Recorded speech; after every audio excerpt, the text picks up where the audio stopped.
Naririnig mo ba ang Diyos na patuloy na nagsasalita sa iyo sa pamamagitan ng kanyang salita o ibang tao tungkol sa isang partikular na bagay? Maaaring pakiramdam mo ay hinihimo ka ng Diyos na tumahak sa isang bagong landas sa isang partikular na direksyon, ngunit hindi ka sigurado kung ano ang hitsura nito o kung saan ito hahantong. Kung nakakaranas ka ng pagbabago o nasa bagong season, abangan ang mahahalagang bagay na ito, at makikita mo na dinadala ka niya sa panahong ito para sa isang layunin. Sinusubukan niyang gabayan ka sa direksyong iyon para sa isang mabuting layunin. Bago tayo magsaliksik, maglaan ng ilang sandali upang ilike ang video na ito at pindutin ang subscribe button upang mag-subscribe sa aming channel. Pagpalain ka ng Diyos. Tingnan ang planetang Earth at maging ang mundo sa pangkalahatan, isang bagay ang nakikita, pagbabago. Nakikita natin ito kapag sumisikat ang araw at tinatawag itong araw, at kapag lumubog ang araw, tinatawag natin itong gabi. Kapag ang axis ng Earth ay lumiliko upang pabor sa araw, tinatawag natin itong tag-araw para sa hemisphere na iyon. Ngunit kapag ang axis nito ay tumuturo palayo sa araw, tinatawag natin itong taglamig. Sa heograpiya, ang isang panahon ay isang panahon ng taon na nakikilala sa pamamagitan ng mga espesyal na kondisyon ng klima, tagsibol, tag-araw, taglagas, at taglamig. Ang lahat ng mga panahong ito ay maingat na idinisenyo ng lumikha para sa pagpapatuloy ng buhay at para sa kaligtasan ng mga anyo ng buhay sa Earth. Napatunayan na kung wala ang mga pagbabagong ito sa ating klima at ecosystem, ang buong sangkatauhan ay mahihirapang mabuhay, at hindi lamang ang sangkatauhan, ngunit halos lahat ng mga species sa Earth ay nanganganib sa pagkalipol. Ang pinakamalaking aral na makukuha natin mula sa mga panahon ay ang mga bagay ay patuloy na nagbabago. Ngayon, isipin mo ito, kung ang Diyos ay maaaring maging ganito kaorganisado at metikuloso tungkol sa kanyang buong nilikha, naisip mo ba na ang iyong buhay ay isang eksepsyon? Lahat ng nangyayari sa iyo, bawat panahon, pagsubok, at pag-urong na pinagdadaanan mo, ay para sa isang layunin. Maaari kang makaranas ng maraming season sa buong buhay mo, maraming bukal, ilang tag-araw, isang truck ng talon, at roller coaster ng taglamig, bawat isa ay nagdadala ng sarili nitong kakaibang lasa at aral. Ang bawat isa sa kanila ay nangangako ng mga bagong simula at walang katapusang mga posibilidad, pagbabago, at paglago. Bilang anak ng Diyos, tinawag kanya na yakapin ang bawat panahon na pinahihintulutan kanyang lumago at kumuha ng mahahalagang aral na tutulong sa iyo sa iyong paglalakbay. Makatitiyak ka na ang ating Diyos ay hindi lingid sa iba't ibang panahon na iyong pinagdadaanan. Siya mismo ang naglagay ng mga ito sa lugar dahil gusto kanyang ihanda sa lahat ng kailangan mo para lumago. Tulad ng uod na nagiging paru-paro at isang buto sa isang punong namumunga, ang kanyang disenyo ay masalimuot na hinabi upang matiyak na mamumunga ka, higit pa, mga bunga na kamukha ng uri na siya mismo ang magbubunga, mga bunga ng kabaitan, kagalakan, kapayapaan, pasensya, pagtitiis, katuwiran, at kadalisayan, at sa huli, ng pag-ibig.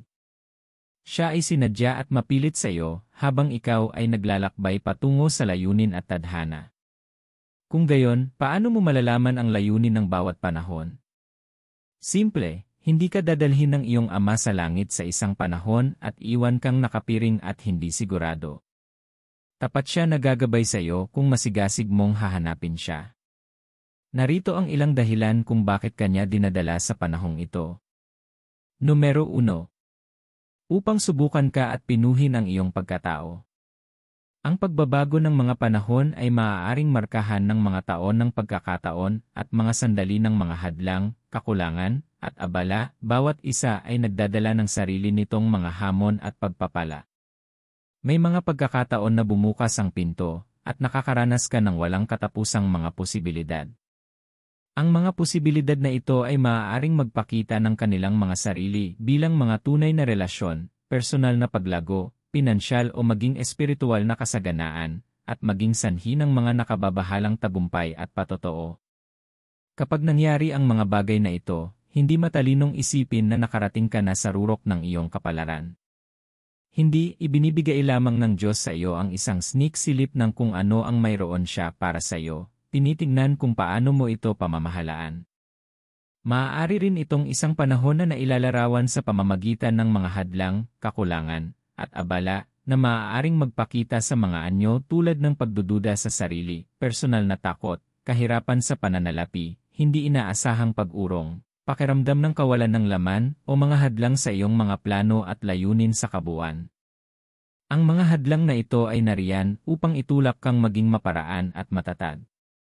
Ang mga ito ay nagsisilbing pasiglahin ang paglago, na pinipilit kang pumasok sa mga hindi inaasahang tagumpay at sa huli ay tungo sa perpektong kalooban ng Diyos. Isipin si Joseph sa Biblia. Sinasabi ng Biblia na di nagtagal pagkatapos na siya ay ipagbili sa pagkaalipin ng kanyang mga kapatid at dinala sa tahanan ni Potiphar. Labis na nagustuhan siya ni Potiphar dahil sa kung gaano siya katangi-tangi. Mabilis siyang lumaki sa mga hanay dahil sa kanyang tapat at masigasig na paglilingkod sa sambahayan ng kanyang amo. Dahil dito, hindi nag-atubili si Potiphar na gawin si Joseph na lingkod na namamahala sa lahat ng iba pa niyang mga lingkod at sa lahat ng kanyang ari-arian habang siya ay wala. Ito ay sa halip ay panandalian at mabilis na nagbago sa kalungkutan para kay Joseph nang tumanggi siyang sumiping sa asawa ni Potiphar sa kabila ng maraming mga kahilingan at sexual na pagsulong nito sa kanya. Dahil sa galit, maling inakusahan siya ng asawa ni Potiphar na sinubukan siyang salakayin, at si Potiphar, na galit sa mga akusasyon, ay ipinakulong si Jose kung saan lumala ang kanyang kalagayan. Hindi alam ni Joseph na ang panahong iyon ay isang pagsubok na maghahatid sa kanya sa tunay na layunin ng kanyang buhay. Bilang 2. Gusto ng Diyos na iunat ka sa kabila ng iyong comfort zone. Madaling maging komportable at manirahan sa status quo at hayaan ang mga bagay sa kung ano sila. Ngunit ang Diyos ay gumagamit ng mga panahon ng pagbabago para patagalin ka at tulungan kang umunlad. Maaaring ito ay kasing simple ng pag-udyok sa iyo na kausapin ang isang tao tungkol sa iyong pananampalataya o paghiling sa iyo na magbahagi ng patotoo. Sa ibang pagkakataon, maaaring siya ang humihiling sa iyo na bitawan ang isang pagkakaibigan na hindi na nagsisilbi sa kanyang layunin o humihiling sa iyo na magsimula ng isang bagong pakikipagsapalaran na sa tingin mo ay hindi sapat na handa. Gaano man ito katakot, laging nakastandby ang Diyos, na nagbibigay sa iyo ng lakas ng loob at lakas na gawin ang hakbang na iyon ng pananampalataya. Dapat kang magtiwala sa Kanya na gagabay sa iyo, at dapat kang sumuko upang sundin ang Kanyang pamumuno. Alalahanin ang kwento ni Gideon. Ang pinakamalaking depekto sa karakter ni Gideon ay ang takot at kawalan ng tiwala. Sinabi ng Diyos kay Gideon na nais niyang iligtas ang mga Israelita mula sa mga Midianita, at nagagamitin niya si Gideon para pamunuan ang kanyang mga tao, ang mga Israelita, sa tagumpay. Ngunit si Gideon ay natakot at nangangailangan ng maraming supernatural na mga palatandaan upang sa wakas ay sumang-ayon na sundin ang utos ng Diyos. Ginawa ng Diyos na iunat si Gideon at itinulak siya palabas ng kanyang comfort zone. Nais niyang maunawaan ni Gideon na wala sa kanyang mga salita sa kanya ang babalik na walang kabuluhan. Una sa lahat, binawasan niya ang hukbo ni Gideon na 32,000 lalaki hanggang 300 lalaki lamang. Pagkatapos ay hiniling niya na gumamit sila ng mga trompeta at kandila sa halip na aktwal na baluti. Sa huli, ibinigay ng Diyos ang 32,000 kawal na Midianita sa mga kamay ng 300 magigiting na lalaki ni Gideon na gumawa ng hakbang ng pananampalataya sa labas ng kanilang mga comfort zone. Kapag dumaan sa isang yugto na humahamon sa iyong mga paniniwala, takot, at pagpapahalaga, minamahal, huwag umatras o manginig sa takot. Kasama mo ang Diyos. Ganyan talaga ang plano niya para sa season na iyong kinalalagyan, na tawagan ka sa labas ng iyong comfort zone at itulak kang gumawa ng mga bagay na hindi makatuwiran ngunit maghatid sa iyo sa bagong taas. Pangatlo, para itulak kang gumawa ng ibang bagay.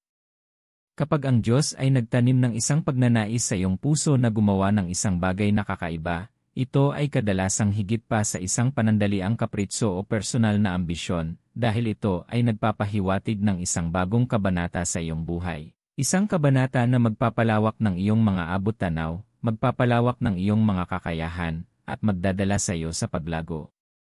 Ipinahihiwatig nito na anuman ang iyong katotohanan, sinasadya ng Diyos ang mga kaganapan upang umangkop sa kanyang mga plano para sa iyo, at nagbubukas ng mga bagong pintuan ng mga pagkakataon na maaaring hindi mo naisip para sa iyong sarili.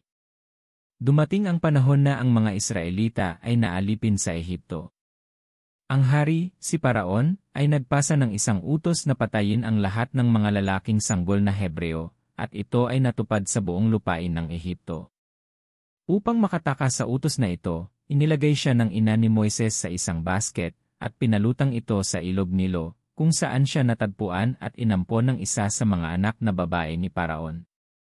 Lumaki si Moises bilang maharlika sa isang sambahayan ng Ehipto.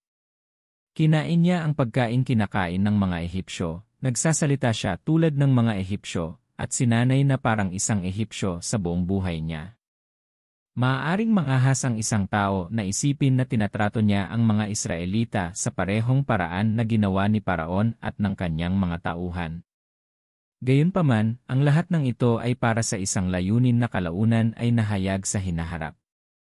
Dumating ang isang panahon sa buhay ni Moses nang ang isang bagong hangarin ay isinilang sa kaibuturan ng kanyang puso. Bigla niyang nalaman ang kanyang pamana sa Hebreo at itinaboy ang pagmamaltrato sa kanyang mga tao. Isang beses, nasaksihan niya ang pagbugbog ng isang Ehipsyo sa isang aliping Israelita, at, nadaya ng galit, sinaktan niya ang Ehipsyo at pinatay ito. Lumabas ang balita tungkol sa kanyang kataksilan, at si Moises ay tumakas mula sa Ehipto, ang lupaing tinawag niyang tahanan. Gayunpaman, ito ang umakay kay Moises sa isang bagong bukang liwayway sa kanyang buhay at layunin. Nang maglaon, bumalik siya sa Ehipto pagkatapos ng isang yugto ng paghahanda para iligtas ang bayan ng Diyos mula sa mga kamay ng kanilang mga alipin. Katulad ng nakikita natin sa kwento ni Moises, ang bagong pagnanais na ito ang nagtulak sa kanya upang matuklasan ang kanyang bagong pagkakakilanlan at layunin sa buhay. Ito kaya ang dahilan kung bakit ka dinadala ng Diyos sa panahong ito. Ang lahat ay maaaring hindi magkaroon ng katuturan ngayon, ngunit sila ay sa hinaharap. Maaari kang magising na may nag-aalab na pagnanais na mag-ayuno, pumunta sa isang retreat, o kahit na ituloy ang ibang karera, at magsimula sa isang bagong pang-edukasyon na paglalakbay. Maglaan ng oras upang ipagdasal ito at kumpirmahin na ito ay talagang pinangungunahan ka ng Diyos. Ano man ang katangian nito, ang esensya ng hangaring ito ay matupad ang plano ng Diyos para sa iyong buhay. Kaya i-maximize ang panahon ng paghahanda na ito.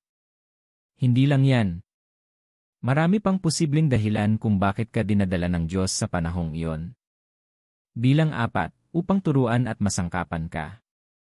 Bagamat maaari kang magmukmok at magbulong-bulungan tungkol sa kung paano hindi gumagana ang lahat ng bagay sa iyong pabor, pinakamahusay na hilingin sa Diyos na ipakita sa iyo kung ano ang sinusubukan niyang ituro sa iyo sa pamamagitan nito. Kapag nagtanong ka, binibigyan ka niya ng kapayapaan at karunungan upang mag-navigate sa mga hamon. Tinutulungan ka niyang muling iayon ang iyong paningin sa kanya at iproyekto ka pa sa kanyang kalooban. Dapat mong matutunang i-maximize ang iyong mga season bago ito pumasa. May panahon para sa lahat at may panahon para sa bawat gawain sa ilalim ng langit. Kailangan mong sulitin ang bawat panahon na ginagabayan ka ng Diyos dahil hindi ito magtatagal magpakailanman. Tingnan ito bilang isang pagkakataon upang maghanda para sa mga darating pa. Nais ng Diyos na bumuo ka ng kapasidad. Nais niyang bumuo ka ng kapangyarihan sa espiritu para sa uri ng mga resulta na gusto mo. Inaakay ka niya sa mga pagpapala ng tipan, ngunit ang mga inihanda lamang para sa kanila ang makakatanggap ng mga ito.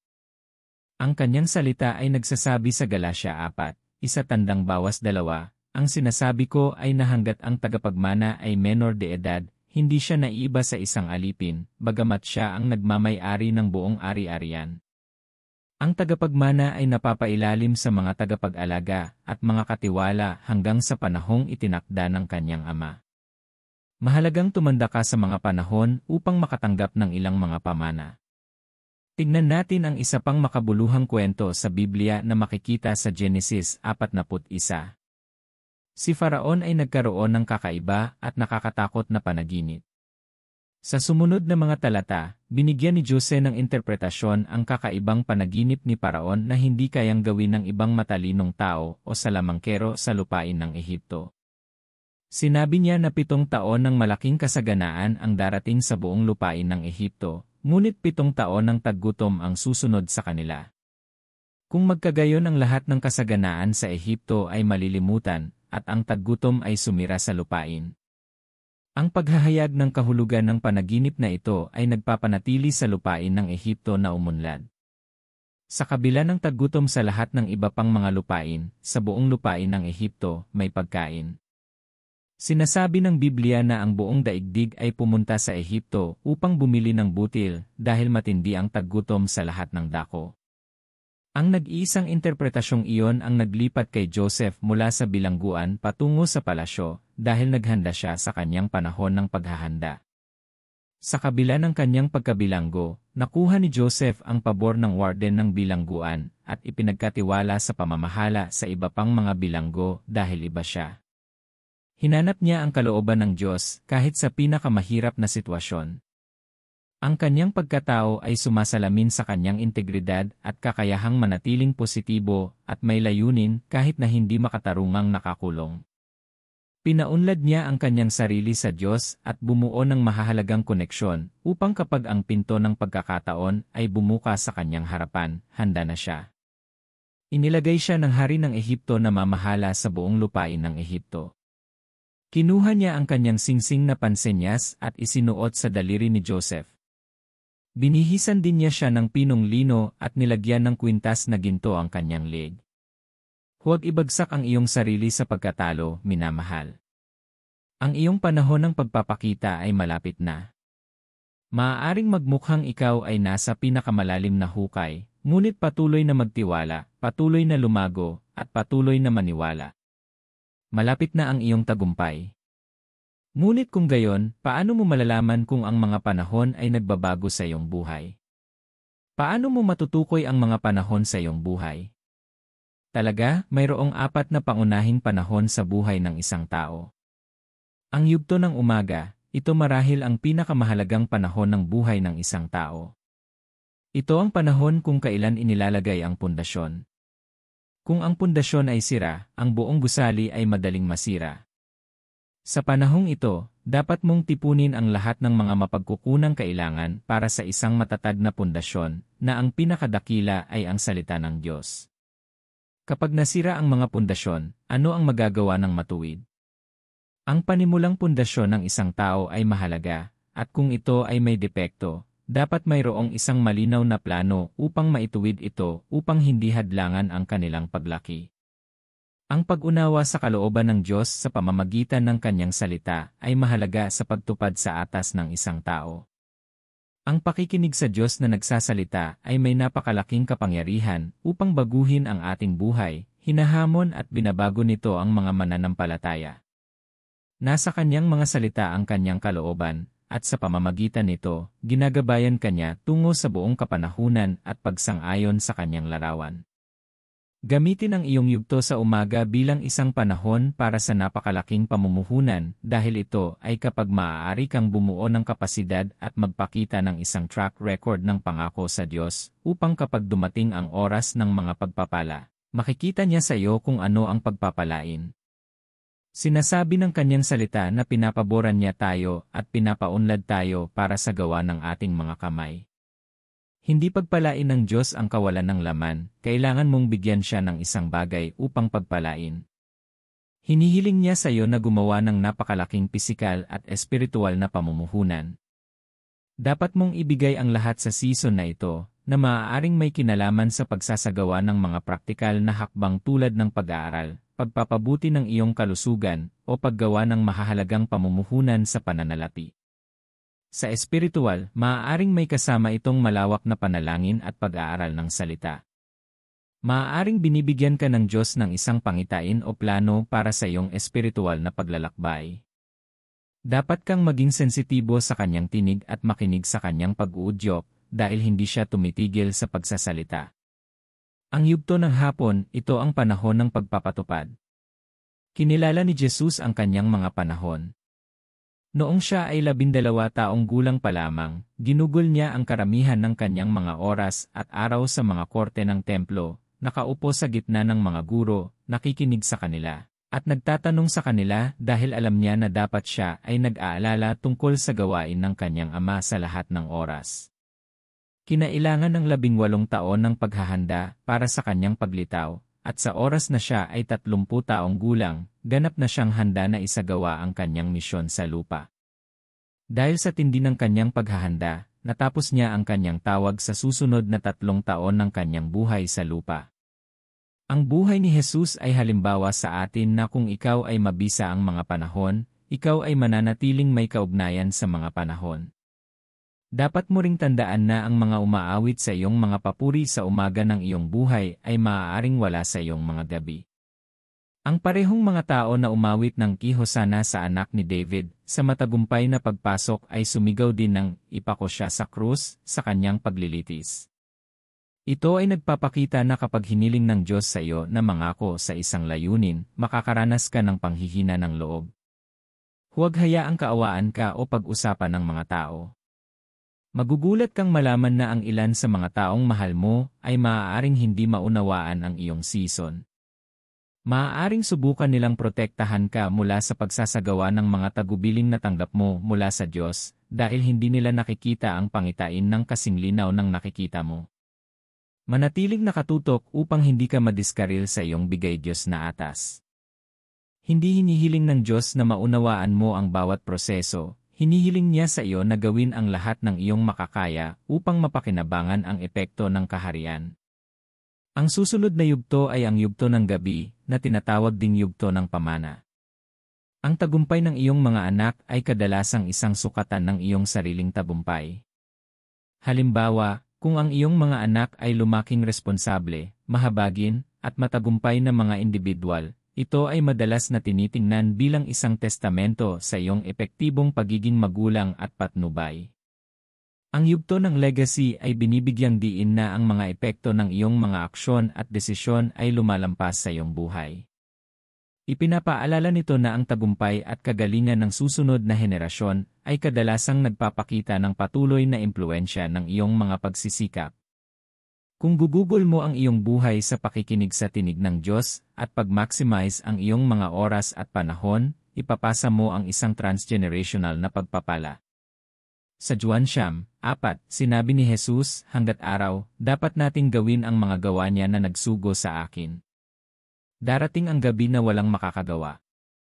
Kaya dapat kang maging maingat sa labis na paghahanap ng kaginhawaan sa panahon ng paghahasik upang maani mo ang iyong buong gantimpala sa panahon ng pag-aani. Ang huling yugto ng buhay ay ang yugto ng gabi, ito ang yugto ng pahinga. Ngayong matutukoy mo na ang iba't ibang panahon na ginagabayan ka ng Diyos, narito ang mga bagay na maaari mong gawin upang mapakinabangan ang iyong panahon ng pagkakataon. Ang unang bagay na maaari mong gawin sa mga panahon ng pagkakataon ay gamitin ang mga ito upang bumuo ng kapasidad.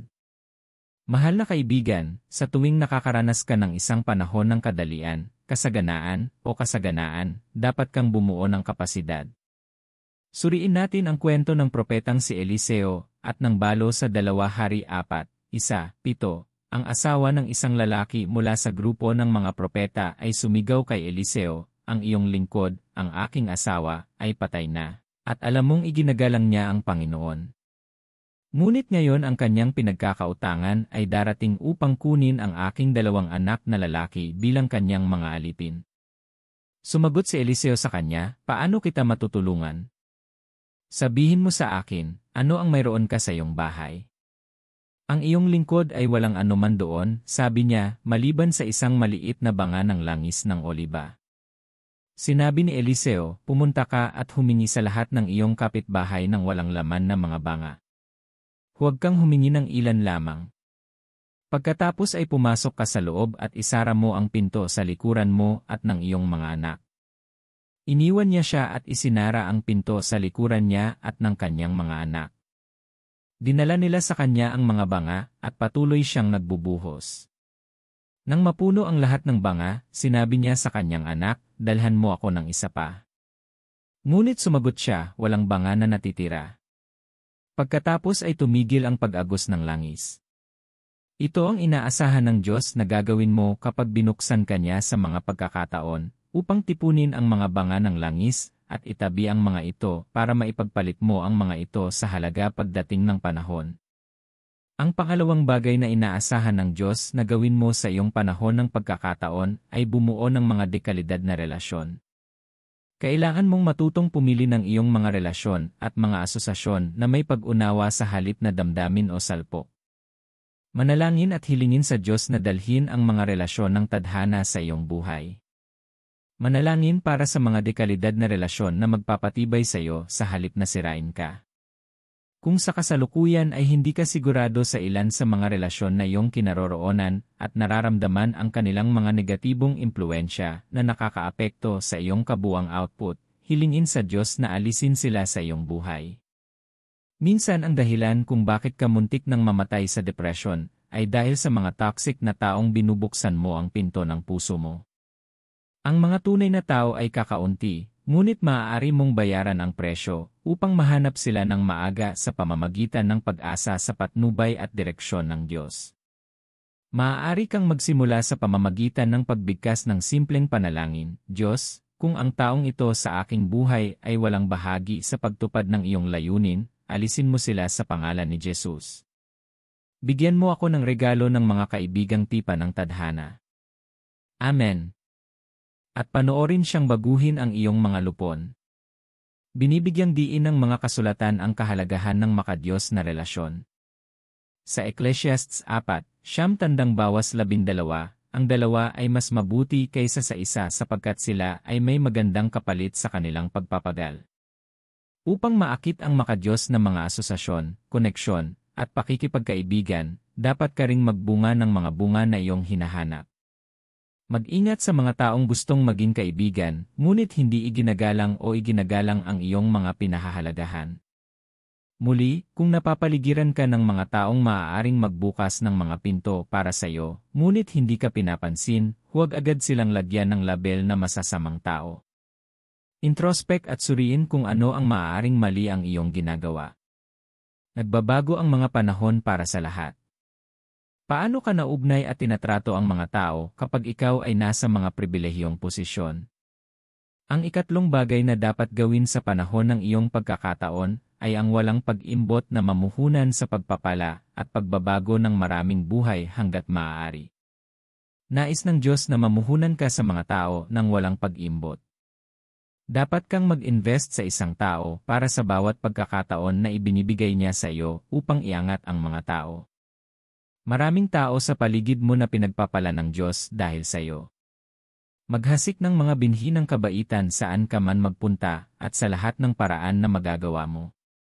Tandaan na kahit isang maliit na pagkilos ng kabaitan ay maaaring makaapekto sa isang henerasyon. Sa 1 Samuel 22, 1:2, tinipon ni David sa kanyang sarili ang mga lalaking nasa kagipitan, may utang, at hindi nasisiyahan, at naging pinuno nila. Ang mahihinang mga lalaking ito ay ang parehong mga lalaking tinawag ng Biblia na makapangyarihang lalaki sa 2 Samuel 23:8. Ang mga lalaking ito ay nagbago dahil sa walang pag-imbot na mga aksyon ng isang tao, si David. Tandaan, ang mga visionary leaders ay hindi gumagawa ng mas maraming tagasunod, gumawa sila ng higit pang mga pinuno na, sa turn, ay nagiging mga ahente ng pagbabago. Gawin itong isang punto na maging hindi makasarili ngayon. Panghuli, pag-aralan at maingat na sundin ang mga nagpapanatili ng kaugnayan sa mga panahon. Kilalanin ang mga kalalakihan at kababaihan sa paligid mo na, sa pamamagitan ng pananampalataya at pagtitiis, ay nagmana ng mga pangako ng Diyos at natuto mula sa kanila.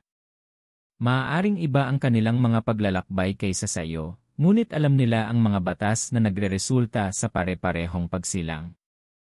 Ito ay isang katotohanan na ang mga pare-parehong resulta ay nangyayari sa pamamagitan ng mga batas, at ito ay patunay na ang isa ay nakakuha ng karunungan. Magbigay ng serbisyo sa kanila sa mga kapasidad na kaya mo.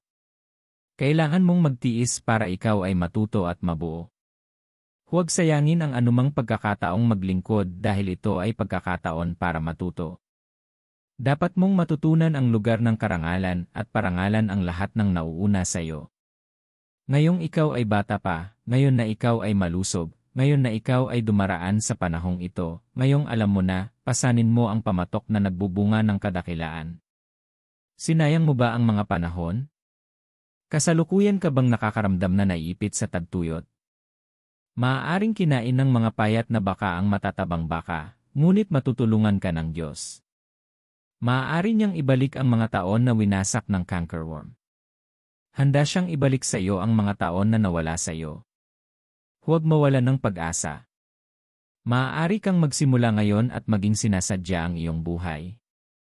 Kung ang iyong buhay ay hindi gumagawa ng pare-parehong mga resulta, bumalik sa drawing board at matuto. Maaaring nawalan ka ng kuryente kahapon, ngunit maaari kang magsimula ngayon.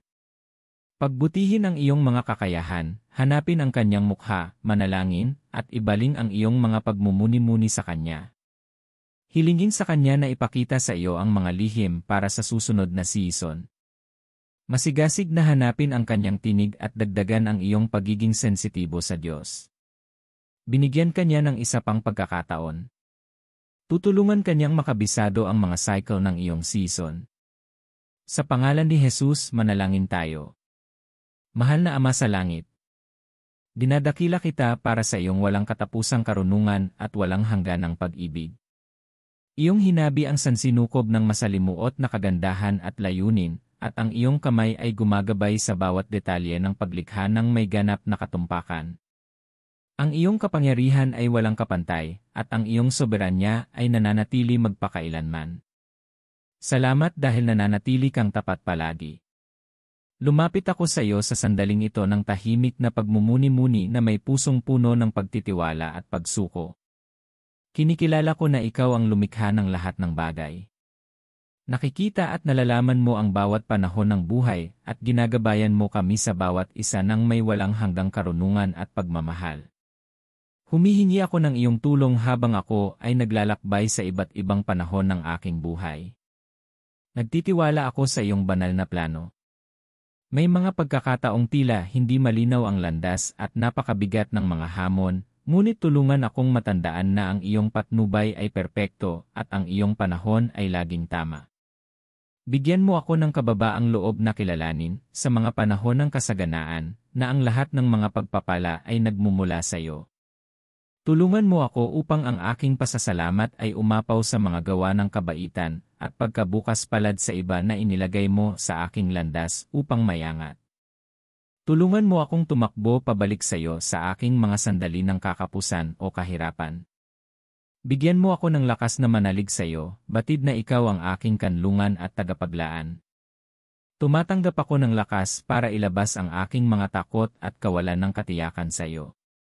Habang nakatagpo ako ng mga pagbabago, hinihiling ko na palibutan mo ako ng kapayapaan na higit sa lahat ng pangunawa. Tulungan mo ang aking puso sa mahihinang mga sandaling ito, at tiyakin sa akin na ang iyong mga plano para sa akin ay para sa aking higit na kabutihan, kahit na hindi ko makita ang buong larawan.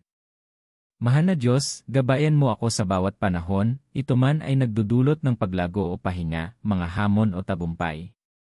Tulungan mo ako, Ama, na hanapin ang iyong presensya sa bawat sandali, nagtitiwala na sinadya mo ang paggabay sa aking buhay ng may layunin at pagmamahal. Inilalagay ko ang lahat ng aking mga alalahanin at pangarap sa iyong pangangalaga. Mula ngayon, umaasa lamang ako sa iyong patnubay at biyaya upang suportahan ako sa bawat panahon ng buhay. Naway matupad ang iyong kalooban sa aking buhay, at naway makatagpo ako ng kaaliwan sa pagkaalam na ikaw ang laging may kontrol. Tulungan akong magtiwala at maunawaan na idinisenyo mo ang bawat karanasan at panahon upang ilapit ako sa iyo at tulungan akong lumago sa pananampalataya at pagkatao. Nagtitiwala ako na sa pag-alis ko sa mga panahong ito, mas malakas at mas matatag ako dahil sa iyong kamay na gumagabay. Salamat dahil ang iyong mga salita ay tumitiyak sa akin na ikaw ay laging kasama ko, inihahanda ako sa kung ano ang naghihintay sa hinaharap. Ang iyong katapatan ay kitang-kita, at ako ay nagtitiwala na patuloy mo akong akay ng iyong mapagmahal na pangangalaga. Habang umaasa ako sa hinaharap, nagtitiwala ako sa iyong mga pangako, at umaasa ako sa iyong hindi nagbabagong kabutihan. Nagpapasalamat ako sa iyong patuloy na paggabay at sa katiyakan na, sa bawat panahon, hinuhubog mo ako para sa iyong layunin. Sa pangalan ni Jesus, Amen. Kung ikaw ay nabiyayaan ng video na ito at nais na makakita ng higit pang mga video na tulad nito, mangyaring pindutin ang pindutan ng pag-subscribe at makikita kita sa susunod.